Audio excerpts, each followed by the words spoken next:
Hello అండి అందరికీ మళ్ళీ సరికొత్త వీడియోతో మీ ముందుకి. మొన్న నేను కరామాకి కొంచెం వెజిటేబుల్ తీసుకుందామని చెప్పి అక్కడ ఉన్న నెస్టోలోకి వెళ్ళాను. వెళ్ళినప్పుడు నాకు అక్కడ ఈ లాంగన్ అయితే కనబడింది.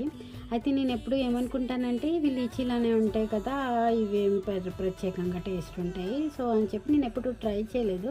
సో మొన్న వెళ్ళినప్పుడు చూశాను, 6 dirhamకి పెట్టాడు ఆఫర్లోని. సో ట్రై చేద్దామని చెప్పి ట్రై చేశాను. లీచీ కన్నా కూడా టేస్ట్ అయితే చాలా బాగుంది. లీచీ జాతికి చెందిందే కానీ అవి కొంచెం పొడుగ్గా ఉంటాయి కదా, కానీ దానికన్నా అది కొంచెం నాకు ఎందుకో స్వీట్ లెస్ అనిపించింది లీచీ. ఈ లాంగన్ అన్నది మనకి స్వీట్ అయితే చాలా బాగుంది. ఫ్లేవర్ కూడా చాలా టేస్ట్గా చాలా బాగుంది. తింటా ఉంటుంటే ఎగుతు ఫీలింగ్ అయితే అనిపించలేదు. నాకు చిన్నప్పుడు అసలు లీచీ నచ్చేది కాదు, కానీ తర్వాత లీచీ నచ్చింది. అయితే లీచీ నచ్చిన వాళ్ళకి కూడా ఈ లాంగన్ అన్నది నచ్చుతుంది, ఎందుకంటే చాలా స్వీట్గా చాలా ఫ్లేవర్గా చాలా అయితే బాగుందండి. నేనైతే ఫస్ట్ టైం ట్రై చేశాను కాబట్టి నాకైతే నచ్చింది. మీరు ఎవరైనా చేయలేకపోతే ట్రై చేయండి.